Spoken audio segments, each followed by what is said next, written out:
좀 진부한 표현이지만 2016년 이제 대망의 새해가 밝았습니다. 이 소망 가득한 새해, 여러분 개인과 가정 또 일터에 하나님께서 주시는 풍성한 복이 넘치시기를 간절히 소망합니다. 새해 벽두에 제가 드리는 덕담입니다. 성구영신 예배 때 잠깐 말씀드렸던 것처럼 지난 한 해 동안 여러분들과 함께 할 수 있어서 참 행복한 한 해였습니다. 마찬가지로 여러분들과 함께 시작할 수 있어서 2016년을 내다보면서 다시 목사로서 제 가슴이 설레고 뛰기 시작했습니다. 여러분들도 그러실 줄로 믿습니다. 이번 한 해 동안 저희 공동체에 속한 모든 가정과 여러분 한 사람 한 사람을 마음에 품고 하나님이 주시는 복을 위해서 기도하는 목사가 되겠습니다. 여러분들께서도 저와 저희 가정을 위해서 기도의 끈을 놓지 마시고 하나님 앞에 계속해서 중보해 주실 수 있기를 이 시간을 빌어 부탁을 드리겠습니다. 2016년은 저희 교회가 30주년이 이제 되는 해입니다. 말씀드렸던 것처럼 이제 청년기를 지나서 장년기로 저희 교회가 접어들게 되었습니다. 지난 시간들 동안에 하나님께서 우리로 하여금 열매를 맺게 해주신 것들이 있다면 그 모든 것은 전적으로 하나님의 은혜다 생각을 합니다. 연약하지만 신실한 하나님의 백성들을 하나님께서 때때로 세워주셔서 그들을 통해 지난 30년 동안 교회를 인도해 주셨고 성장시켜 주셨고 주의 일들을 감당하게 하셨던 것이죠. 그래서 모든 우리가 열매를 맺은 것이 조금이라도 있다면 그 모든 것은 하나님께 영광을 올려드리고 싶습니다. 동시에 우리는 끈질긴 죄성과 우리의 약함으로 인해서 하나님께서 기뻐하시는 공동체로 서지 못했던 순간들도 있었음을 고백하지 않을 수 없습니다. 전적으로 그것은 우리 탓이죠. 때로는 우리의 약함과 때로는 우리의 악함으로 인해서 하나님이 기뻐하시는 열매를 맺어드리지 못했던 부끄러운 순간들도 있었음을 이제 30주년을 지나면서 우리가 되돌아볼 때 발견하게 되는 것입니다. 저는 이제 우리 교회가 30주년을 맞이하는 이 시점이 다시 한번 신앙의 영점을 조절해야 하는 그런 시점이다 생각을 하게 되었습니다. 군대에 가가지고 처음 이 사격을 하면은요 0점 사격이라는 것을 합니다. 0점 사격. 총은 이 소총 같은 경우에 눈앞에 가늠쇠가 있고 저 총 끝에 가늠자가 있어가지고요 요 두 개를 맞추면 조준점이 생깁니다. 이 조준점을 가지고 이제 멀리 있는 그 표적을 조준해가지고 총을 쏘는 것이거든요. 그런데 총을 처음 쏠 때는 이 가늠자가 맞지 않아 있는 경우가 참 많습니다. 그래서 조준점 자체가 맞지 않는 거예요. 그러니까 아무리 표적을 잘 보고 조준을 해도 이 조준점이 틀려 있기 때문에 목표에 가서 총알이 닿을 수 없는 것입니다. 처음 총을 받아가지고 사격을 하면 그래서요 0점 사격이라는 걸 해요. 세 발을 쏩니다. 세 발을 쏘면 표적에 이렇게 대략 총알이 모인단 말이죠. 그러면 중간에서 얼마 정도 떨어져 있는지를 확인한 다음에 요 가늠자를 조절하는 것입니다. 상하 좌우로 몇 칸 이렇게 조절해가지고 다 기억나시죠? 다녀오신 분들은 그죠? 예, 그렇게 해가지고 조준점을 맞추는 거예요. 이게 0점을 맞췄다 이렇게 하는 것입니다. 여러분 신앙에 있어서도요 0점을 맞추는 것이 대단히 중요합니다. 바울이 말한 것처럼 우리는 표대를 향해서 달려갑니다. 목표는 분명한 거예요. 하나님께서 예수 그리스도 안에서 주실 새하늘과 새 땅에서 누리는 구원의 완성이 우리가 바라보아야 할 표대가 되는 것입니다. 잠시 세상에 살다가 하나님께서 부르시면 하나님 앞에 나아가서 온전하게 하나님과 연합하게 되어지는, 그래서 이 세상의 모든 고통과 눈물이 없는 그 하나님과의 완전한 만남을 이루는, 연합을 이루는 그것이 우리가 바라봐야 할 목표이죠. 표대입니다. 그런데 여러분 신앙의 0점이 잘 맞아 있지 않으면 우리의 눈으로 아무리 표대를 바라본다 하더라도 그 표대까지 바른 방향으로 나아갈 수가 없는 것입니다. 신앙의 본질이 무엇인가? 하나님께서 우리에게 기대하시는 신앙의 핵심이 무엇인가? 어떻게 세워질 것인가? 말씀을 통해 우리가 늘 영점을 조준하지 못하면 눈으로는 바라보아도 제대로 갈 수 없다라고 하는 것입니다. 그래서 우리는 항상 우리의 신앙의 영점, 조준점을 잘 맞추어 갈 필요가 있는 것이죠. 이제 우리 교회는 다음과 같은 신앙의 영점을 함께 붙들고 저와 여러분이 끊임없이 하나님을 향해 나아가는 시간들이 되어질 수 있기를 소망합니다. 바로 이런 신앙의 영점입니다. 한번 같이 읽어보도록 하겠습니다. 같이 읽겠습니다. 전적으로 예수를 따르는 제자 공동체. 얼른 이렇게 입에 붙지 않으시죠? 일부러 좀 어렵게 정했습니다. 너무 쉽게 정하면 고민을 잘 안 하잖아요. 좀 어렵게 해가지고 이게 무슨 뜻인가 자꾸 우리가 고민을 하려고 좀 의도적인 면도 있습니다. 다시 한번 읽어볼게요. 다시 한번 읽어보겠습니다. 전적으로 예수를 따르는 제자 공동체. Being a community of disciples following Jesus radically. 극단적으로 예수 그리스도를 따를 수 있는 제자의 공동체가 되는 것. 이것이 저희의 영점으로 맞춰졌으면 좋겠습니다. 단지 2016년도 한 해 표어로 정한 것이 아닙니다. 지난 한 해 동안 여러 가지 고민 가운데 기도하고 또 우리 사랑하는 컨시스턴의 멤버들과 함께 대화를 나누면서 앞으로 꾸준히 저희 교회가 추구하고 고민하고 열매 맺기를 원하는 저희 교회 존재와 관련된 비전 스테이트먼트로 사실 이 구절을 함께 정했습니다. 왜냐하면 이것이 사실은 성경 전체를 통해서 하나님께서 한 사람의 성도에게 또 신앙의 공동체인 교회에게 기대하시는 모습의 요약이기 때문에 그래요. 그래서 단순하게 오늘 이 전적으로 예수를 따르는 제자 공동체라고 하는 꿈이 한 해 단기적인 목표가 아니라 앞으로 적어도 향후 10년 저희 교회의 비전 선언문으로 여러분들 앞에 소개를 해드립니다. 오늘이 대단히 중요한 날입니다. 교회가 30주년을 맞으면서 이제 지나온 30주년을 돌아보고 앞으로의 30주년을 내다보는 해로 사실 올 한 해를 생각하는 그런 마음들을 하나님께서 주셨습니다. 그런데 앞으로 30주년 하니까요 너무 멀어요. 그렇죠? 앞으로 30주년 너무 멀죠. 그래서 10년 단위로 이제 우리 교회에 아주 중요한 그 비전 스테이트먼트들을 잡고 그 비전을 가지고 하나님께서 원하시는 아름다운 공동체로 균형 잡힌 공동체를 저하기를 힘쓰기를 소원하는 마음을 주셨습니다. 앞으로 여러 각도에서 성경을 통해 하나님께서 우리에게 주신 이 비전을 살아내기 위해 우리의 모든 역량을 다 기울이려고 생각을 하고 있습니다. 그리고 또 10년이 지나서 하나님께서 이제 저희 교회가 이제 장년기를 넘어서 가지고 40세니까 이제 중년의 나이로 접어들 때쯤 되면 다시 한번 돌아보고 우리가 하나님의 주신 비전을 가지고 얼마만큼 하나님이 기뻐하시는 열매들을 맺어왔는가 다시 점검하고 돌아보는 시간들을 가지게 될 것입니다. 물론 중간중간 컨시스토리는 이 일을 위해서 계속 기도하고 같이 고민하고 조금씩 수정하고 보완해 나갈 것이고 또 여러분들께서도 함께 지혜를 보태주시기를 부탁을 드립니다. 오늘 오후에 친교 이후에 그래서 이런 시간을 가지려고 하는 거죠. 30주년 비전 설명회. 하여간 제가 제목을 잡아놓고도 한편으로는 좀 촌스럽기도 하고 좀 너무 거창하기도 하다 이런 생각을 하게 했습니다. 30주년 비전 설명회 이렇게 하니까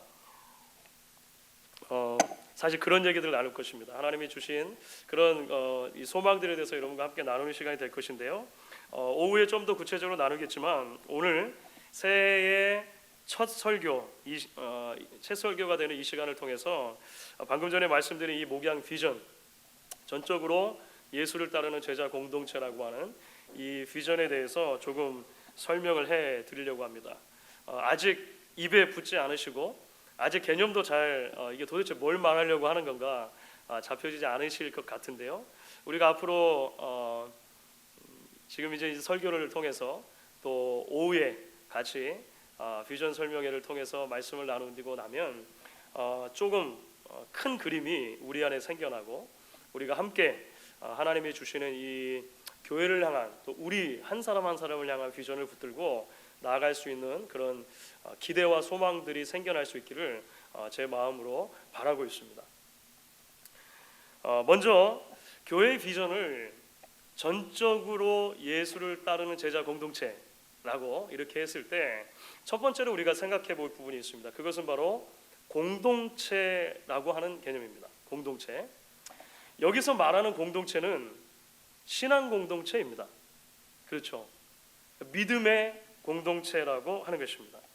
그렇다면 여러분, 한 신앙의 공동체가 어떻게 해서 생겨날까요? 믿음의 공동체는 우리 교회 어떻게 생겨나게 된 것일까요? 오늘 우리가 함께 읽은 말씀 가운데 디도서 2장 11절에는요 그 신앙의 공동체 어떻게 생겨나는가에 대해서 이렇게 설명을 합니다. 모든 사람에게 구원을 주시는 하나님의 은혜가 나타나. 그러니까 모든 사람에게 구원을 주시는 하나님의 은혜라고 하는 개념이 교회를 출발하게 하는 시작점이 된다라고 하는 것이죠. 여러분, 우리가 교회를 생각할 때 하나님께서 주신 신앙의 공동체를 생각할 때 여기로부터 출발하는 것이 굉장히 중요합니다. 굉장히 중요합니다. 여러분, 세상에는 수많은 단체와 조직들이 있어요. 그렇죠. 저희가 살고 있는 필라델피아만 하더라도요 세탁인 협회, 청과인 협회 뭐 이런 협회들이 있습니다. 그러니까 이것은 직업과 관련된 것입니다. 비즈니스와 관련된 협회들이 있고요. 또 한인 필라회, 필라 한인회, 거꾸로 필라 한인회나 또는 필라 노인회처럼 사회적인 그런 그룹들도 있습니다. 그렇죠? 또는 골프나 테니스나 축구처럼 운동을 하는 사람들의 동호 모임도 있습니다. 필라델피아 굉장히 많아요. 그래서 이 필라델피아에서 살며 사업하며 살아갈 여러분들 가운데, 우리 성도들 가운데서도 그런 여러 종류의 그런 이 단체들에 가입이 되어져 있으시고 또 왕성하게 활동하시는 분들도 계실 것이라 생각합니다. 그런데 여러분, 우리가 기억해야 할 것이 있어요. 교회는 근본적으로 그런 종류의 세상에 있는 조직이나 모임들과 다르다라고 하는 것입니다. 교회 밖에 있는 세상에 있는 다른 모임이나 조직들이 틀렸다라고 말씀드린 게 아니에요. 잘못됐다라고 말씀드린 것이 아닙니다. 다르다라고 말씀드린 거예요. 다르다. 교회가 세상의 모임들과 다르다라고 하는 것을 분명하게 이해하고 우리가 그 다름 위에 서지 않으면 교회는요 금방 세상의 모임들과 별 차이 없는 모임이 될 가능성이 많습니다. 어느 지역에는 교회가 한인회처럼 되어버리기도 하고요. 어떤 경우에는 교회가 스포츠 동호회처럼 되어버리기도 하고요. 어떤 경우에 교회가 단순한 자선단체처럼 되어버리기도 하고요. 어떤 교회는 교회가 동문회나 동양인들의 모임처럼 되어버리기도 합니다. 하지만 여러분, 교회는 달라요. 달라야 합니다. 왜 다릅니까? 교회는 구원이라고 하는 주제로 생겨나기 때문에 그렇습니다. 이 가장 중요한 거예요. 구원이라고 하는 것에서 출발하는 모임, 공동체가 신앙의 공동체인 교회라고 하는 것입니다. 여러분, 이게 무슨 말일까요? 구원이 신앙의 공동체인 교회를 처음부터 생겨나게 한다는 게 무슨 말일까요? 교회가 구원받은 하나님의 백성들의 모임이라고 하는 것은요 애초에 교회는 죄인들의 모임이라고 하는 것을 전제하는 것입니다. 그렇죠? 애초에 교회는요 죄인들의 모임이라고 하는 것입니다. 하나님의 구원이 없었으면 소망 없이 살아갈 죄인들이 하나님의 은혜로 복음을 듣게 되고 그 복음에 반응함으로 교회가 생겨나게 되는 것입니다. 또 그렇기 때문에 구원받은 하나님의 백성들이 모여 신앙 공동체를 이루게 되면요 필연적으로 두 가지 특징이 나타나는데요. 하나는 불완전성이고 또 하나는 다양성입니다. 여러분들, 왜 교회가 불완전할까요? 우리가 받은 복음이 불완전해서 그런 것이 아닙니다. 우리가 불완전하다라고 하는 것은요, 구원받은 모든 성도들이 완전과 성숙을 향해 나아가는 과정에 있기 때문에 그래요. 여러 번 말씀드렸습니다만 우리는 하나님의 은혜로 거듭나는 순간 영적인 아이로 태어납니다. 어른으로 태어나지 않아요. 하나님 앞에 거듭나는 순간 죄사함을 받았지만 여전히 우리에게 남아있는 그 옛 자아와 싸워야 하는 그런 불완전함이 우리에게 남아있다라고 하는 것입니다. 또 하나 교회는 다양합니다. 왜 다양할까요? 교회는 구원받은 모든 종류의 사람들이 모이기 때문에 그래요. 교회는 구원받은 그 다음에 특정한 조건을 붙이지 않습니다. 구원받은 특정 지역 출신들, 구원받은 특정 학교 출신들, 구원받은 특정 직업인들, 이렇게 조건을 달지 않아요. 구원받으면 모두에게 열려있는 것이 교회라고 하는 것입니다. 지나온 삶의 길이 전혀 다른 사람들, 관심과 취미가 전혀 다른 사람들, 성격과 하고 싶은 일, 내가 잘할 수 있는 일이 전혀 다른 사람들이 모여 있는 것입니다. 그렇기 때문에 여러분, 교회는요, 구원하시는 하나님의 은혜라고 하는 이 공통 분모를 붙들지 않으면 그 순간부터 위험하게 되어 있습니다. 그렇죠? 왜냐하면 신앙의 공동체인 교회는 그 자체로 그 안에 불완전성과 다양성을 가지고 있기 때문에 우리 안에 하나님의 구원의 은혜가 식어지는 바로 그 순간 그 불완전성과 그 다양성이 교회 안에 문제를 일으키게 되어 있는 것입니다. 잡음을 일으키게 되어 있는 거예요. 그 안에 마찰이 일어나게끔 되어 있는 것입니다. 구원하시는 하나님의 은혜를 우리 안에만 가지고 있지 않고 세상에 계속적으로 선포하지 않으면, 흘려보내지 않으면 교회는 반드시 정체하게 되어 있습니다. 정체하면요, 썩게 되어 있습니다. 부패하게 되어 있어요. 구원은 교회의 존재와 사역에 그래서 뿌리와 같습니다. 뿌리. 우리 목양교회가 구원받은 은혜로 사는 교회, 그 은혜가 감격스러워 구원을 자꾸 선포하는 교회, 구원이 모든 사역의 근거로 놓아지는 교회가 될 수 있기를 간절히 소망합니다. 앞으로 좀 더 설명할 거예요. 오늘은 이 정도만, 이 구원에 대해서. 이제 전적으로 예수를 따르는 제자 공동체라고 했을 때 두 번째로 생각해 볼 것이 있습니다. 그것은 제자 공동체라고 하는 말이죠. 신앙의 공동체이면서 동시에 교회는 제자 공동체라고 하는 것입니다. 무슨 말이냐면요, 교회는 구원받은 하나님의 백성들을 그리스도의 제자로 계속해서 세우는 양육 공동체, 훈련 공동체여야 한다라고 하는 거예요. 제가 드라마를 잘 보지 않는데 최근에 제 아내하고 꼭 챙겨서 보는 드라마가 하나 생겼습니다. 응답하라 1988. 혹시 보는 분들 계세요? 응답하라 1988. 거기에 나오는 그 주인공들, 학생들이 거의 딱 정확하게 제 세대더라고요. 그래가지고 그 드라마를 보면서 이 예전의 추억이 많이 떠오르고 공감이 일단 많이 되고 또 감동되는 부분들도 많이 있어가지고 시간 날 때마다 챙겨서 봅니다. 이게 꽤 인기가 있는 것 같아요. 얼마나 이 응답하라 1988이 인기가 있는지 최근에 저희 교회가 하이어한 저희 교회 청소하시는 미국 아주머니 계시거든요. 그 아주머니도 보신다는 거 아닙니까? 청소하시다가 중간에 가끔 저한테 물어보세요. 이번에 봤는데 이 중간에 좀 자막이 잘못 번역된 것 같은데 이게 도대체 무슨 일이냐고 저한테 자꾸 물어보세요. 너무 관심이 많으신 거죠. 제가 몇 회인지 생각이 정확하게 나지는 않는데 드라마 가운데 인상 깊었던 한 장면이 있습니다. 세 남매를 둔 한 가정의 아버지가 무슨 일로 하여간 둘째 딸이 엄청나게 마음이 많이 상한 거예요. 둘째 딸이 마음이 많이 상해가지고 밖에서 혼자 울고 있는데 아빠가 이제 그 둘째 딸을 달래주러 가가지고 이야기하는 장면입니다. 얘야, 아빠 엄마가 미안하다. 잘 몰라서 그랬어. 아빠도 태어날 때부터 아빠가 아니잖아. 이렇게 말하더라고요. 마음이 많이 찌개졌어요. 여러분 그렇습니다, 여러분. 조금 전에 말씀드린 것처럼요, 모든 그리스도인들이 거듭날 때 영적인 면에서 보면 어린아이로 태어납니다. 우리 모두가 다 어린아이로 태어나지 않습니까? 최근에 한 교회, 한국의 한 교회 부교육자가 오랫동안 교회 사역을 하고 나서 이제 그 글을 하나 써놓은 것이 있는데, 자기 아이도 태어날 때 응애 하고 태어났다는 거예요.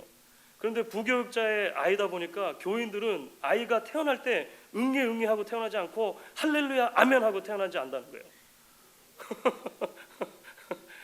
모든 아이는 다 응애 하고 태어나는 거예요. 우리 마찬가지입니다. 예수를 믿고 하나님의 자녀가 됐다라고 했을 때 우리가 태어나면서부터 할렐루야 아멘 하고 태어났습니까? 아니에요. 우리는 다 응애 하고 태어났어요. 어린 아이로 태어났다라고 하는 것입니다. 흠 잡을 데 없는 제자로 태어난 것이 아니라고 하는 거예요. 그래서 예수를 따르는 제자가 된다는 것은 끝없이 훈련이 필요한 작업입니다. 자, 오늘 말씀 가운데 디도서 2장 11절과 12절을 그래서 붙여서 한번 읽어보도록 하겠습니다. 한번 같이 읽겠습니다. 11절 12절입니다. 모든 사람에게 구원을 주시는 하나님의 은혜가 나타나 우리를 양육하시되 경건하지 않은 것과 이 세상 정욕을 다 버리고 신중함과 의로움과 경건함으로 이 세상에 살고. 그렇습니다, 여러분.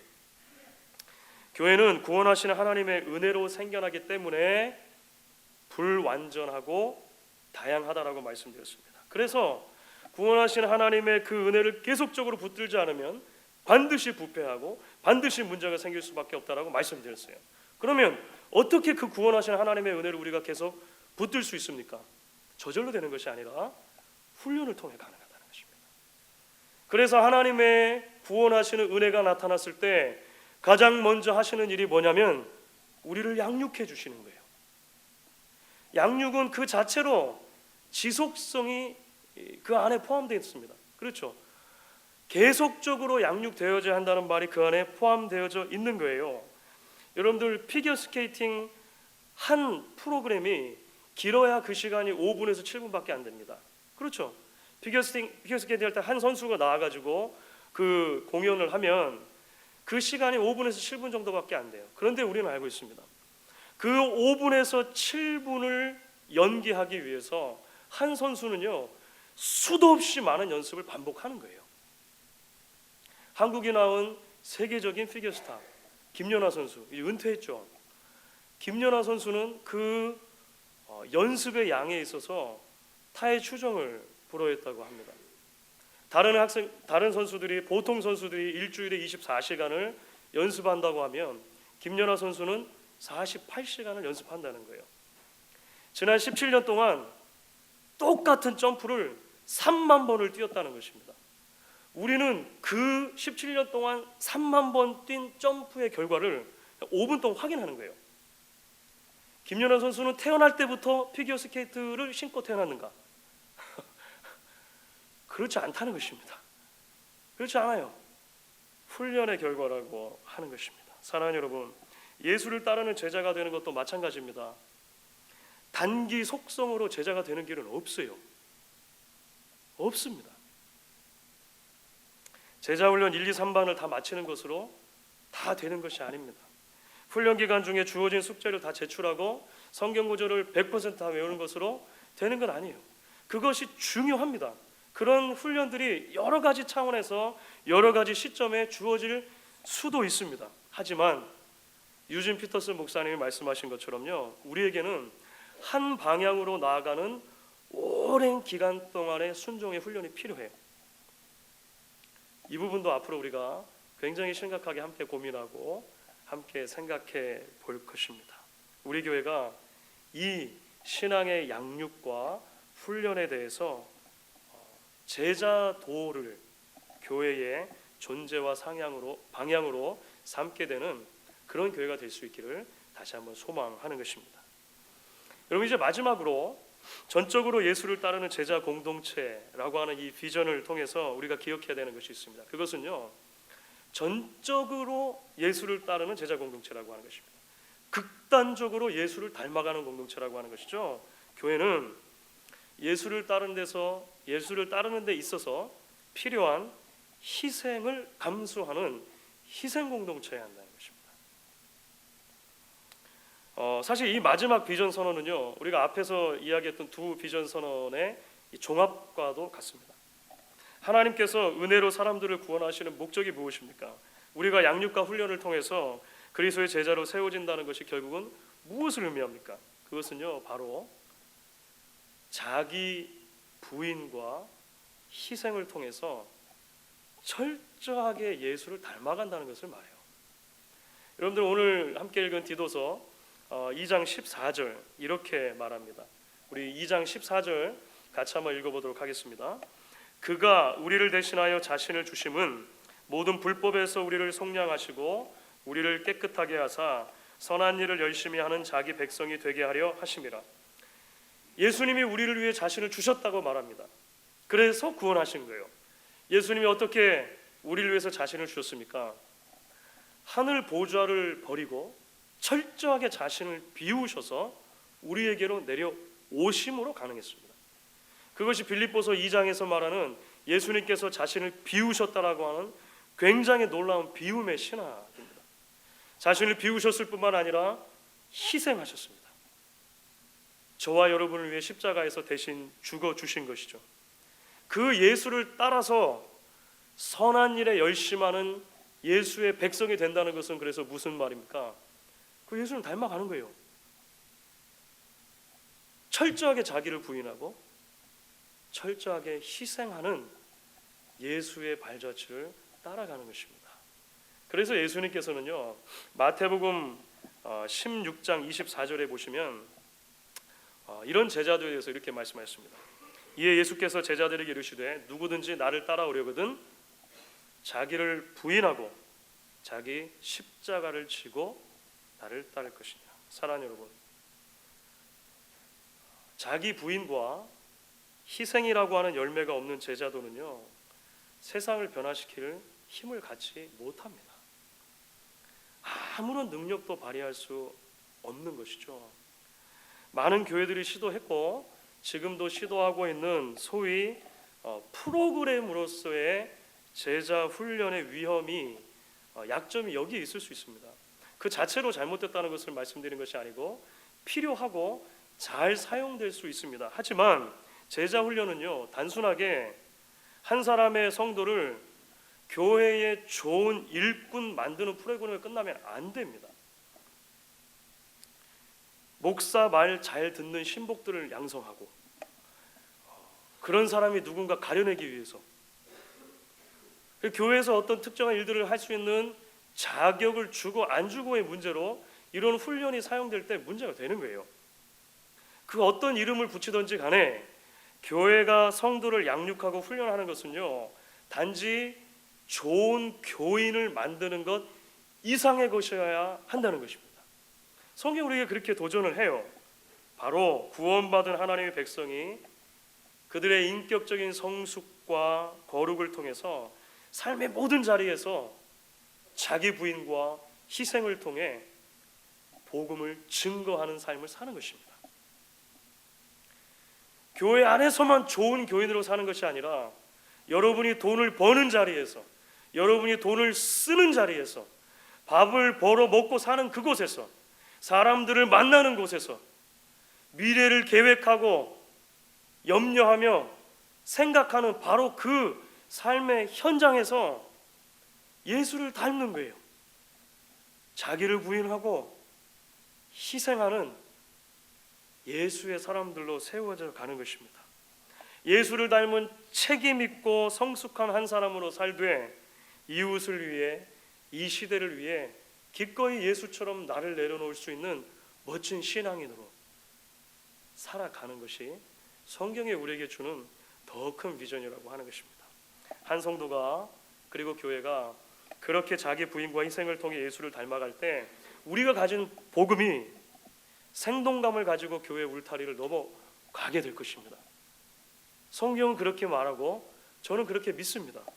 우리가 가진 하나님의 구원이라고 하는 놀라운 선물이 10원보다도 못한 구원이 아니라 정말로 위로부터 부어주신 놀라운 선물이구나라고 하는 것을 우리 주변에 있는 사람들이 보게 될 것입니다. 여러분, 이제 말씀을 마무리하면서 마틴 루터 킹 주니어 목사님의 명연설을 좀 흉내 내 보려고 합니다. 그게 오늘 설교 제목이 된 거예요. 사랑하는 여러분, 저에게는 꿈이 있습니다. I have a dream. 30주년을 맞는 저희 교회가 전적으로 예수를 따르는 제자 공동체로 세워지는 꿈입니다. 주일학교 자녀들부터 시작해서 중고등부, 청년부, 우리 어른들에 이르기까지 은혜로 주신 구원의 감격 속에서 날마다 성장되고 훈련되어서 하나님이 기뻐하시는 성숙한 거룩한 백성들로 진정 이 시대에 하나님의 대안들로 세워지는 것, 그것이 저의 꿈입니다. 혼자 갈 수 없는 길이죠. 혼자 이룰 수 없는 꿈입니다. 함께 가야 하는 길입니다. 당장 우리 눈에 열매가 보이지 않아도 포기하지 않고 걸어가야 하는 길이죠. 이 멋진 신앙의 길로 여러분 모두를 초대합니다. 표대의 끝에 계시는 하나님의 미소를 바라보면서 조금 힘들어도 앞으로 계속해서 이 신앙의 여정을 함께 걸어가시는 저와 여러분 되실 수 있기를 주의 이름으로 축원하겠습니다. 우리 같이 한번 찬양하고